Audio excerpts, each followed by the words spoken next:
sobrang dilim, inisip ng mga tao na kung saan ordinaryong araw na ito sa lugar kung saan maraming binibitay ng mga kriminal. At palala ng palala yung sitwasyon. Mas marami ng dugo, mas malansana, mas marami ng sumisigaw, mas grabe na yung ginagawa o itsura ng mga taong ipinako sa krus. Yung mga insekto, yung mga langaw, yung mga bangaw, talagang nag-anuhan na sila, nag-iipo na sila, hindi lamang doon sa mga dugong tumulo, pero doon mismo sa laman ng mga tao na nakapako doon sa krus. Dahil sabi ko nga sa inyo, yung mga nakikita yung rebulto, hindi ganoon yung itsura ng ating Panginoong Jesucristo. Nung ipinako siya sa krus, para na siyang kinatay na baboy. Wala ka nang makikitang balat doon sa kanyang katawan. Talagang muscle, laman, dugo at buto yung makikita mo. Para siyang isang malaking zombie na nakapako sa krus dahil durog-durog na yung kanyang laman. At hindi ito ordinaryong araw. Kahit sanay sila na may mga kriminal na ipinapako sa krus, hindi ito ordinaryong araw para sa mga Romano. Dahil wala silang iba pang ipinako doon, kung hindi yung pinakasikat na tao sa kanilang kapanahunan, ang ating Panginoong Jesucristo.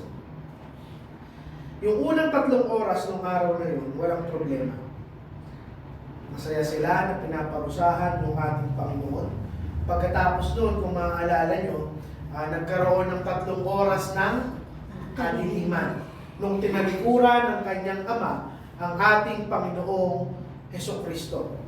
Pagdating ng alas 12 ng tanghali hanggang alas 3 ng hapon, na kung saan dapat sobrang liwanag at tirik yung araw, nagdilim yung buong kapaligiran nila upang ipakita na dinala na ng Panginoong Jesucristo yung lahat ng ating kasalanan.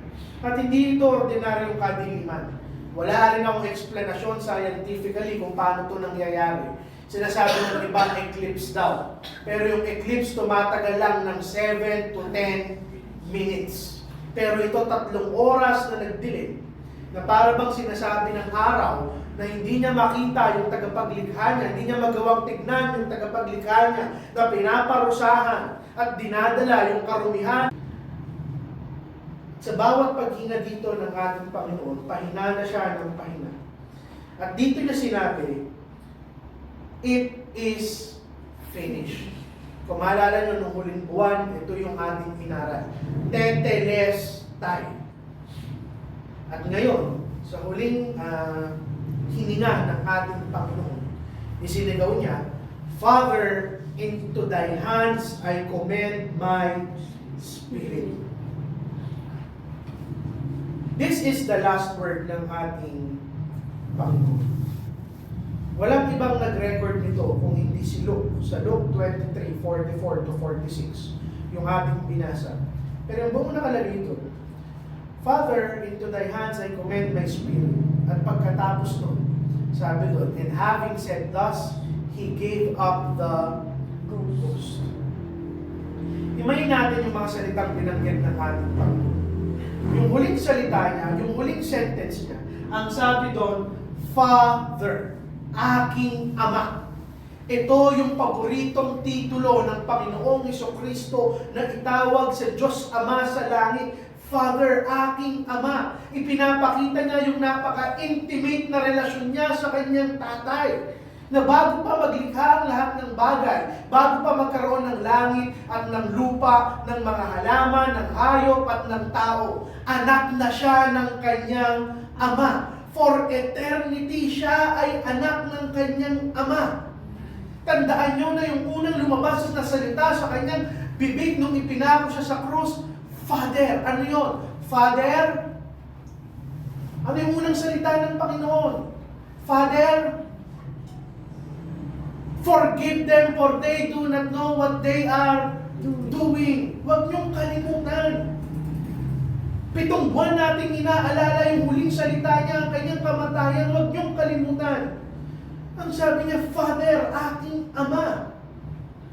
At sa kalagitnaan ng kanyang pagkapako, isang beses niya lang hindi tinawag na Ama ang kanyang Ama. Kailan yun?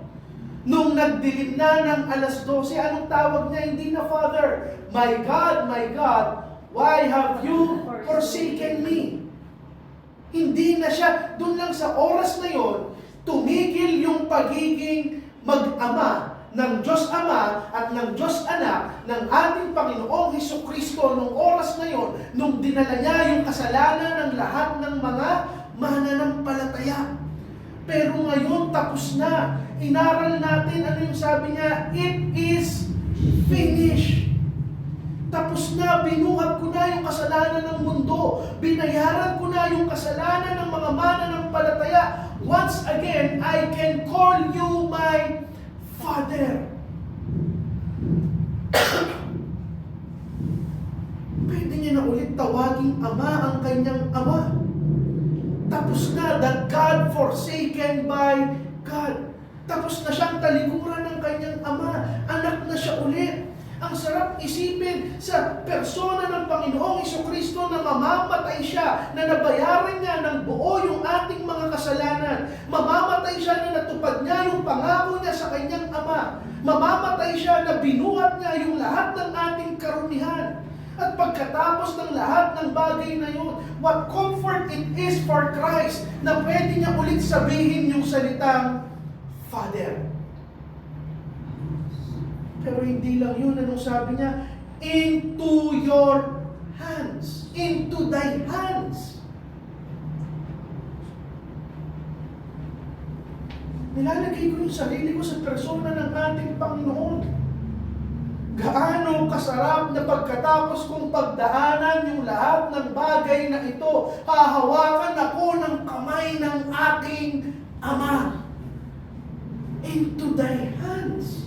Sino ang anak na hindi naglulong, hindi nagde-desire na i-reach out siya ng kamay ng kanyang tatay at yakapin siya? It is as if sinasabi ng Panginoong Hesukristo, Father, are you proud of me? I have finished my work. Lahat ng ginusto mo, lahat ng inutos mo, kahit gaano kasakit at kahit gaano kabigat, sinunod ko yon bilang iyong anak. Into thy hands. This is something wonderful. It speaks of safety. Para bang sinasabi ng Panginoong Hesukristo, Father, I am now safe in your hands. Na parang sinasabi ng kanyang Ama, welcome home aking anak. At ano pa yung gustong makuha o pinakamalalim na pag-ibig na pwedeng ipakita ng Ama sa kanyang anak kung hindi ipakita yung pag-ibig niya habang bumabalik yung kanyang anak sa kanya. Unawa niyo ba that for 15 hours, 15 oras, pinapahirapan siya ng kamay ng tao. Pinapahirapan siya ng mga sundalo. Nilalait siya ng mga taong nakapaligid. Dinuduraan siya. Binubugbog siya ng kung anong-anong kamay. Kung kani-kaninong kamay. Gamit yung kamay nila, binugbog siya, sinampal siya, inabuso siya. Nilagyan siya ng koronang tinik, gamit yung kamay ng maruruming tao, hinugot yung kanyang balbas, gamit yung kanilang kamay, binugbog siya hanggang hindi mo na makita yung kulay ng kanyang balat, itim at asul na lang yung iyong nakikita. Gamit yung kanilang kamay. Pinalo nila yung ating Panginoon ng paulit-ulit. Yung sinasabing kanta, the stripes on his back, literal yun na stripe. Dahil bawat isang palo sa kanya at paghila, naglilip yun ng stripe na parang kinukuha yung lahat ng laman at lahat ng balat na meron siya sa likod. Pero nung sinabi niyang into thy hands, lahat ng ginawa ng mga kamay na yun, wala na. Tapos na. Nangyari na ang lahat. Ginawa na ng mga kamay na ito yung lahat ng gusto nilang gawin. Pero ngayon, kamay na ng kanyang Ama ang hahawak sa kanya. Ano sabi? I commend. Sa ibang translation, I commit. Ano yung ibig sabihin ng commend o commit? It is to deposit something. Parang nagdeposito ng pera sa bangko. Ano ibig sabihin dyan? binibigay ko na yung pinaka-valuable possession ko sa iyong kamay, aking Ama. Walang iba kung hindi ang aking buhay. Yun yung spirit. I commend my spirit, my very life, yung existence ko sa mundong ito. Tapos na yung physical life ko, tapos na yung incarnation ko. Ibinibigay ko na ng buo yung sarili ko sa iyo. Nawa niyo ba ang doctrinally kung gaano kalalim yun? Ilang Kristiyano na yung narinig ko na kapag nag-evangelize, isinakripisyo ng Panginoon ang kanyang buhay para sa iyo. Hindi, ibinigay niya ang kanyang buhay para sa kanyang Ama. Ang nagligtas sa atin. Dahil ibinigay niya yung kanyang buhay sa kanyang Ama, isinakripisyo niya yung sarili niyang buhay sa kanyang Ama. Siya yung naging kabayaran ng ating kasalanan sa kanyang Ama. Pero hindi ikaw at hindi ako yung sentro ng kaligtasan. Yung Diyos. Hindi ikaw yung piniplis ng ating Panginoon. Kung bakit siya namatay, hindi para sumaya ka, hindi para i-please ka. Namatay siya para i-satisfy yung galit ng sarili niyang Ama.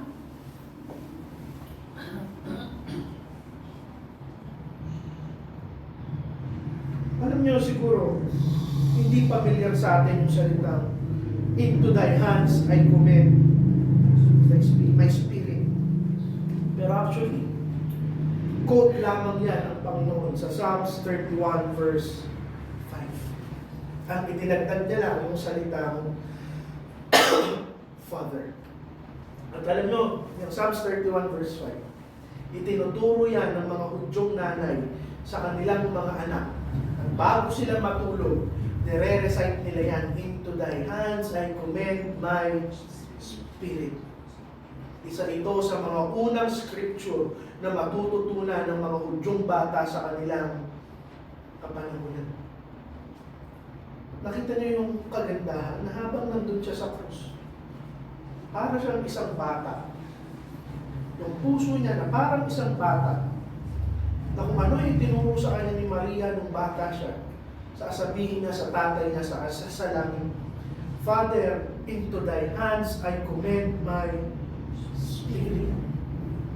Yung araw-araw na itinuturo ni Maria sa kanya sa gabi-gabi, ito yung sasabihin niya sa tunay niyang Ama sa langit.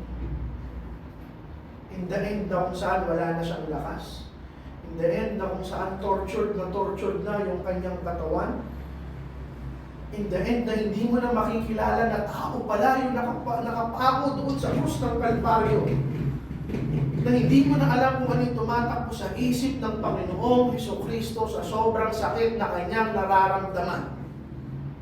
Pero naalala niya yung sinabi ng kanyang ina na itinuturo sa kanya, Father, into your hands I commend my spirit.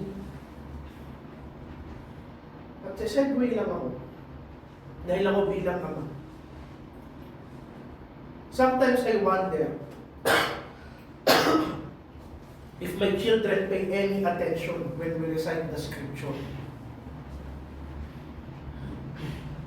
Sa mga oras na tinuturuan sila, sa mga oras na nagme-memory verse sila, sa mga oras na paulit-ulit yung panalangin namin sa loob ng aming tahanan. But Christ remembering yung itinuro sa kanya ni Maria sa pinakahuling oras ng kanyang buhay is a proof to me na walang salita ng Panginoon na tumatapon sa tenga at puso ng mga bata. Yung maliliit na tenga ng mga bata, they hear more than we know. I believe mas natatandaan ng mga puso ng mga batang ito, yung mga itinuturo natin, more than we realize. We cannot overestimate yung value ng pagtuturo sa ating mga anak, sa inyong mga kapatid. What seems to be wasted time para sa iba, baka magulat tayo, this is the only thing that these kids will remember. Now, dahil ito yung huling salita ng Panginoon, this is the end of the story. Ito na yung moment na makatapos na yung lahat ng kanyang nararamdaman. Ilang segundo na lang yung ibubuhay dito ng ating Panginoon. Lahat tinapos niya na. Lahat ng kasalanan pinagbayaran niya na. It is now time for Him to die. At dalawang bagay yung natapos sa kanyang buhay. Nung sinabi niyang, Father, into thy hands I commend my spirit. Una, tapos na ang kanyang paghihirap. Kayaan yung ipaliwanag ko ulit sa inyo.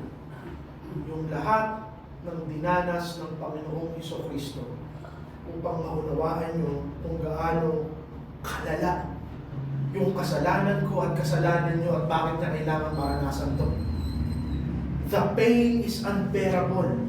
Halos hindi siya makahinga. Nandun yung lahat ng tao para silang mga buitre na kung saan gustong-gustong makitang mamatay ang ating Panginoong Jesucristo. Yung kanyang mga disipulo at kaibigan nanonood lang at walang magawa.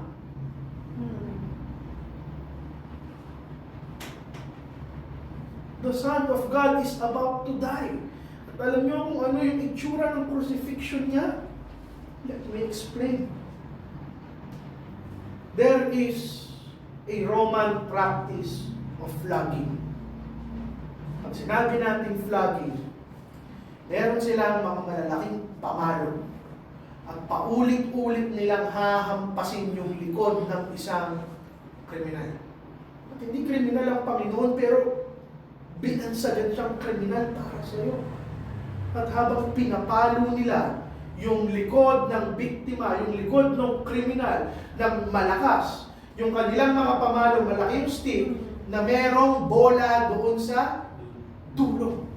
Malaking bola na merong tusok-tusok at paulit-ulit nilang hahampasin sa likod.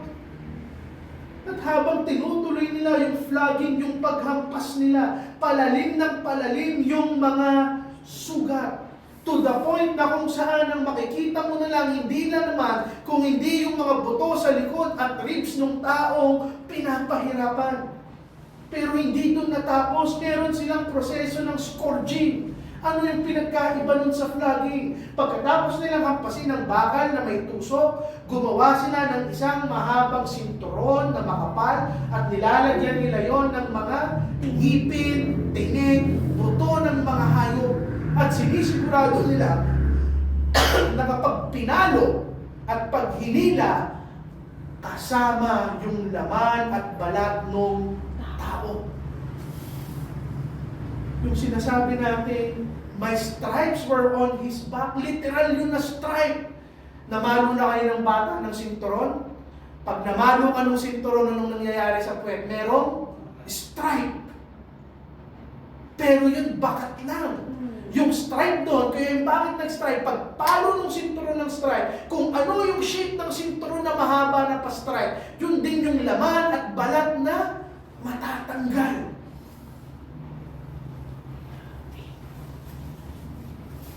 Do you think that's worse? Yun yung pinaka-worst effect ng scourging? Hindi.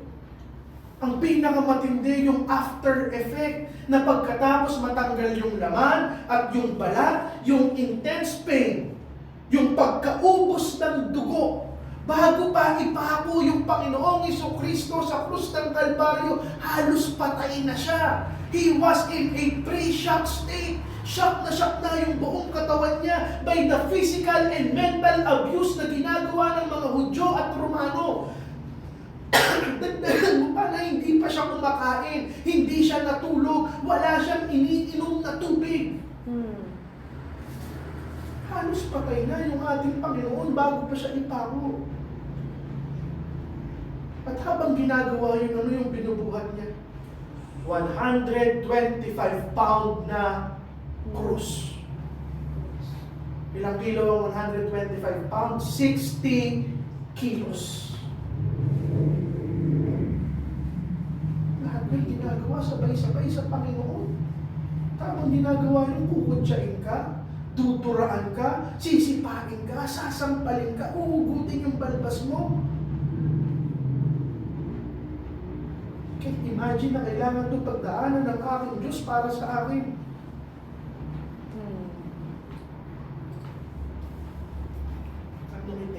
siya upang ipako. Kung gaano man ka lalim yung pako. Sabi ng mga 10 to 12 inches. Halos kasing laki ng isang ruler. Hindi pa ako nakakita ng ganong kalaking pako sa aking buong buhay. Habang nandun siya, habang nakapako siya sa krus, tinaas na yung krus. Dito siya ipinako. Sa kanyang mga paa, dito. Ganong kalalaki yung pako na ipinako sa kanya. Pinakamahirap dito, at sinabi ko na rin naman sa inyo, yung kanyang paghinga. Every time na kailangan niyang huminga, kailangan niyang itaas yung kanyang mga paa dahil hindi siya makakahinga. And expect mo, sa tuwing tataas mo yung paa mo, gaano kasakit yun doon sa nakapakong paa, at yung sa kamay mo na sa tuwing itataas mo, gagalaw yung nakapako dito sa kamay mo para lang makahinga ka. At kapag labas mo ng hangin, para ka laging nalulunod. Ganito yung naranasan ng ating Panginoon. Habang nandun siya sa krus ng Kalbaryo, yung mga insekto, yung mga langaw, yung mga maggots, nandun sa kanyang mga sugat. Nilalangaw yung laman niya. Para siyang tinatay na baboy. At imagine niyo ano yung itsura ng kanyang likod. Yung explanation ko sa inyo bago siya ipako. At sa tuwing hihinga siya, ikikis-kis niya yung kanyang likod doon sa likod ng krus. Para saan? Para sabihin sa kanyang ama, Father, forgive them for they do not know what they are doing. Kasama ka doon, kasama ako doon. Tinitiis niya yung hirap ng paghinga para sabihin sa kanyang ama, patawarin mo sila.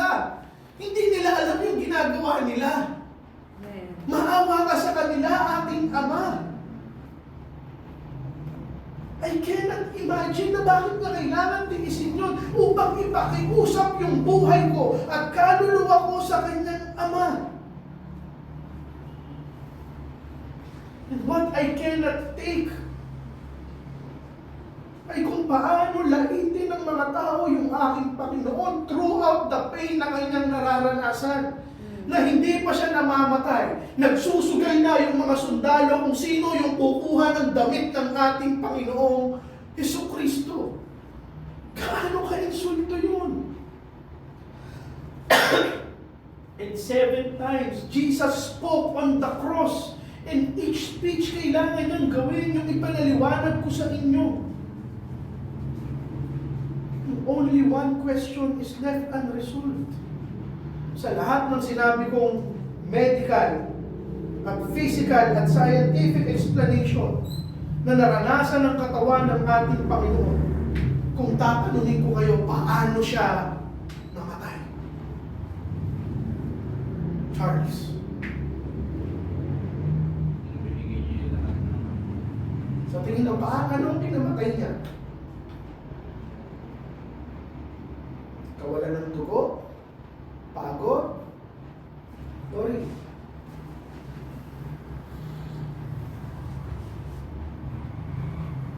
Dehydration. Bago siya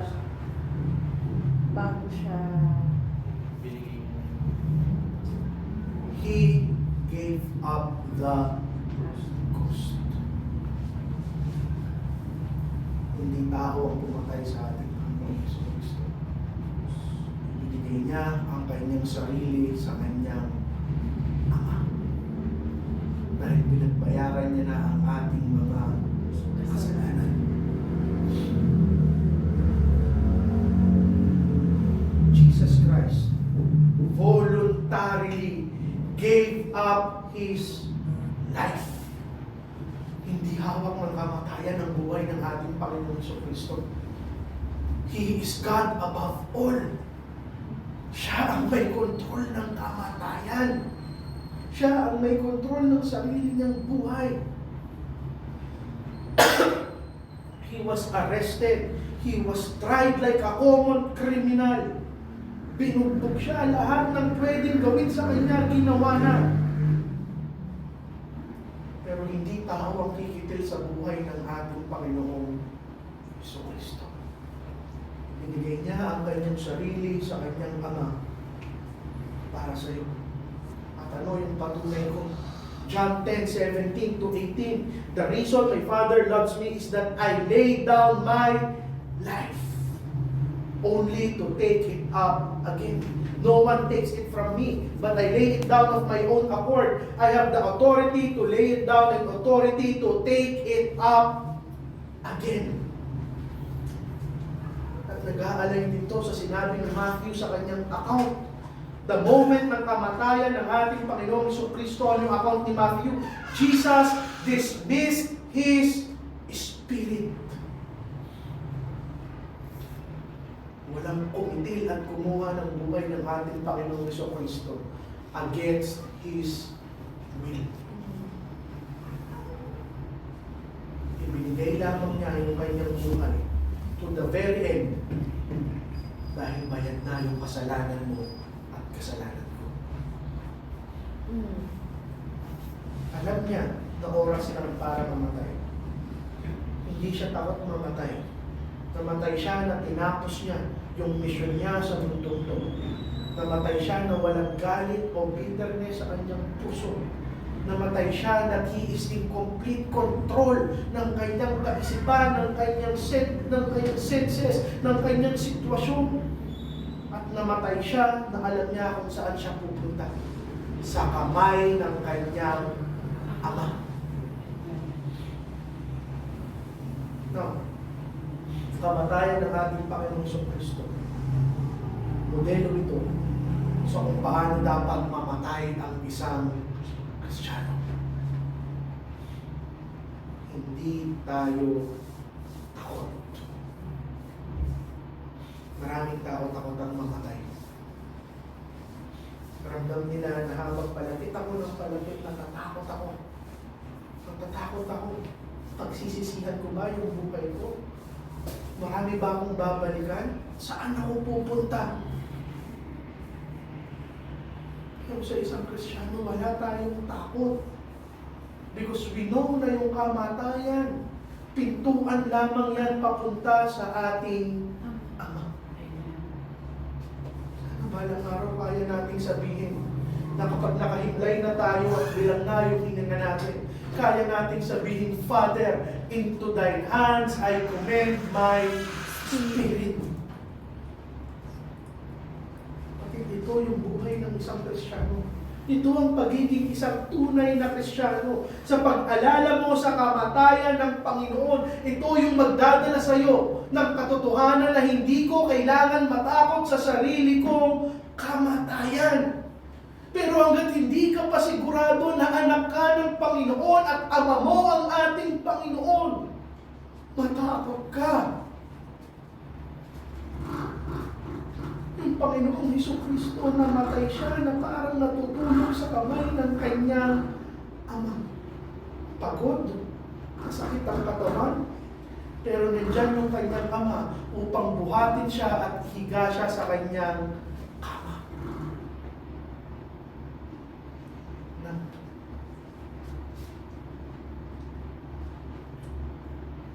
Christian, dahil sa kanyang kamatayan at sa pag-alala natin yun, tandaan mo, pinalaya ka ng Panginoon sa takot sa kamatayan. Ano lahat ng tao may takot? Yung iba takot magutom, yung iba takot magkulang, yung iba takot na maiwan. Pero isa yung klase ng takot na lahat ng tao meron. Takot ang lahat ng tao mamatay. Kahit sabihin nila, kahit yung mga tigasin, hindi ako takot mamatay. Ang dami ko nang nakitang ganyan. Nung nabaril, takot mamatay. Lahat ng tao may takot sa kamatayan dahil biblical yan. Yan ang nakasulat sa Biblia. Wala nang iba pang ginagamit si Satanas na pinakamatinding takot kung hindi kamatayan. At bakit takot ang taong mamatay? Dahil hindi nila alam kung ano yung kasunod. Takot sila dahil hindi nila alam saan ako pupunta. Ano yung kasunod? Ano na yung mangyayari sa akin? At gagawin ng tao yung lahat ng kanilang makakaya upang takasan ng kamatayan. Upang kalimutan ng kamatayan. Pero kahit gaano ka magpa-healthy, mag-exercise, kumain ng tama, sa isang iglap paglabas mo, pwede kang masagasaan. Pwede kang mamatay, pwede kang maaksidente, hindi mo alam kung ano yung mga bagay na pwedeng mangyari. Takot tayo sa kamatayan because death is the final enemy. Ito yung tapos ng ating buhay. At simula ng ano, hindi nila sigurado.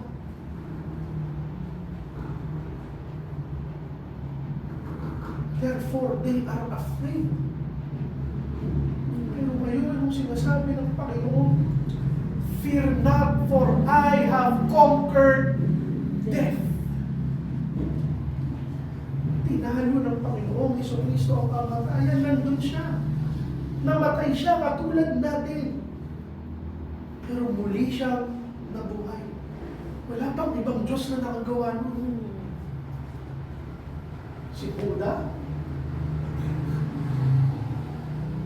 kung sino si Sikibuloy, let me tell you, mamamatay yan at hindi yan matutuhay. Pero ang Panginoong Jesucristo, siya lang yung muling nabuhay. At anong sabi niya? Fear not. Nung bata ako, hindi pa ako Kristiyano, narinig ko itong preaching na to, fear not, for I have conquered death. Nasa isip ko, nagpapatawa ka ba? Hanggang lang yung hindi takot sa kamatayan. Pero habang tumanda ako at naligtas ako, naging Kristiyano ako, dalawang klase lang pala ng tao yung hindi takot sa kamatayan, yung hangal at yung tunay na Kristiyano.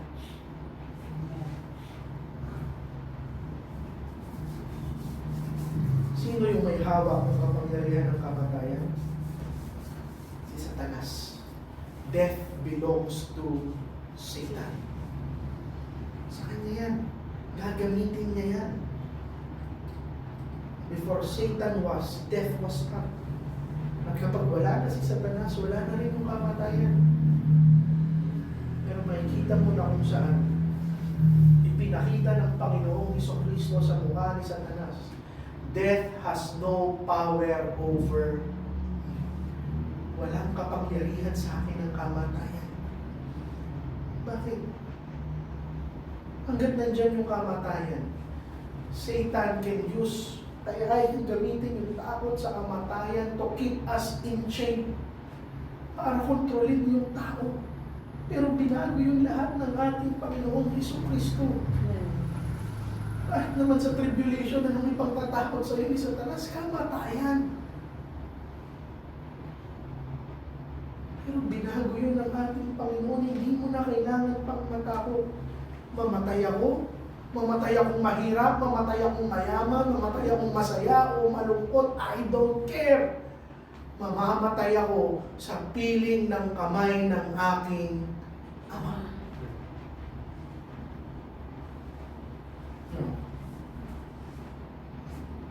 Kung gusto nyo malaman kung paano mamatay, ang nakakatawa ko, ganyan sinabi ko. Bibigyan kayo ng illustration. Naisip ko to nung Biyernes. Galing kami ng Mega Mall. Bumili kami ng piano. Nakatulog na yung mga anak ko. Sa sasakyan, pauwi kami. Pagod sila eh. Pagod na sila eh. Binuhat ko sila, nilagay ko sila doon sa kanilang kama. Gumising sila hindi sa sasakyan. Gumising sila safe sa loob ng kanilang kwarto at tahanan. Iniisip ko ganito siguro yung pakiramdam ng isang Kristiyano mamamatay. Pagod na ako sa buhay ko. Pipikit ako. Pagdilat ko, binuhat na ng aking Ama sa langit yung kaluluwa ko at hinihiga ako sa kama ko sa langit. Matulog ako at paggising ko, nandun na ako sa piling ng aking Ama. Pero hindi ko yun kaya sabihin para sa lahat.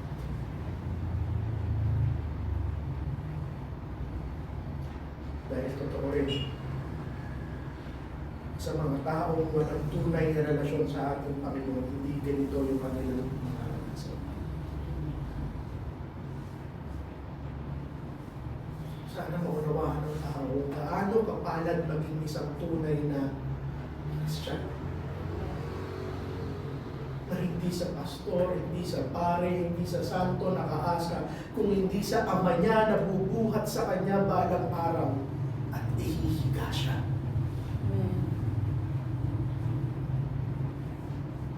Ito yung kamatayan para sa isang mananampalataya. Marami ang nagkakamali patungkol sa kamatayan. Sabi nila, kapag namatay ka, nagta-transfer ka from the land of the living to the land of the dead. Pero hindi baliktad.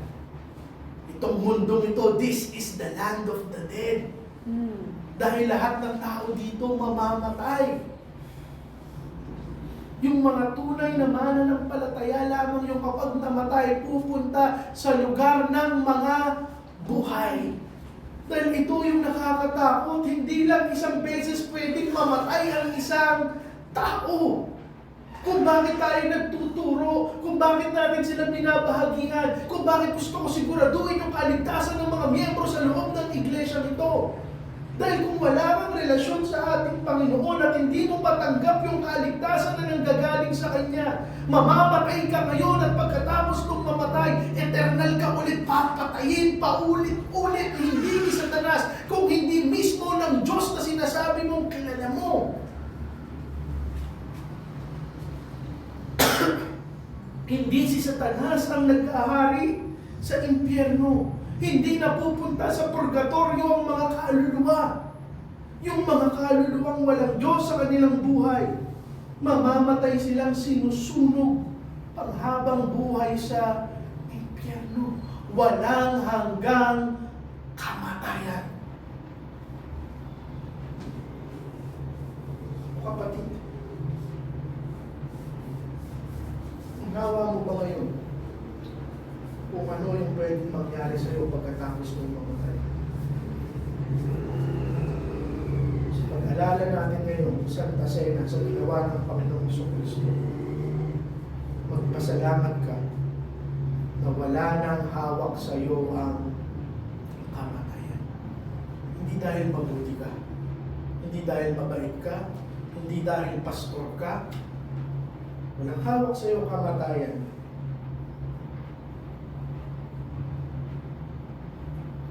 Dahil kinamatayan ka ng ating Panginoong Jesucristo. At dito ako tatapusin. Sabi ni John Wesley, although Methodist ang tao ito, sana kaya ko rin itong sabihin sa aking iglesia at sa magiging miyembro ng ating iglesia. Our people die well. Hindi dahil yayaman tayo, hindi dahil masaya tayo, hindi dahil sagana tayo. Pero sana mamatay tayong lahat ng masaya at walang takot. Ako amin mo sa hindi na ako takot mamatay. Ang takot ko lang, wala na ako para ituro sa mga anak ko yung daan ng kaligtasan. Hindi ko na iniisip yung asawa mo kahit sino sa amin mauna. Alam ko kung saan kami magkikita. Balang araw magkikita kami ng asawa ko sa langit bilang magkapatid. Tanging takot ko na lang yung mga anak ko. Hindi pa nila kilala yung ating Panginoon. Kung sinasabi mong inaalala mo ngayon ang ating Panginoon, alalahanin mo na marami ka pang mahal sa buhay na hindi nakakakilala sa Kanya. Mamamatay kang masaya, paano sila? Paano yung mga anak ko? natin, mga kapatid natin, mga kaibigan natin, paano sila? What made the difference? Bakit ako? Bakit hindi sila? Si Kristo lang naman ang daan ng kaligtasan. Kapatid, sa pag-alala mo ngayon ng kamatayan ng ating Panginoon, magpasalamat ka. Nahihimlay kang masaya sa libingan mo dahil sa ginawa niya. Manalangin po tayo. Panginoon, salamat po sa araw na ito, sa paalala sa aming lahat. Panginoon, dalangin ko na unang-una sa lahat matagpuan ng mga mahal namin sa buhay at daan ng kaligtasan. Mangusap po kayo sa kanila, Panginoon. Maunawaan nila na hindi ordinaryo yung pinagdanasan niyo. Hindi lang kayo basta-basta ipinako sa krus ng Kalbaryo, Panginoon.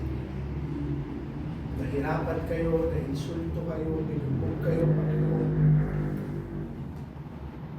Bilang kabayaran ng kanilang mga kasalanan, Panginoon.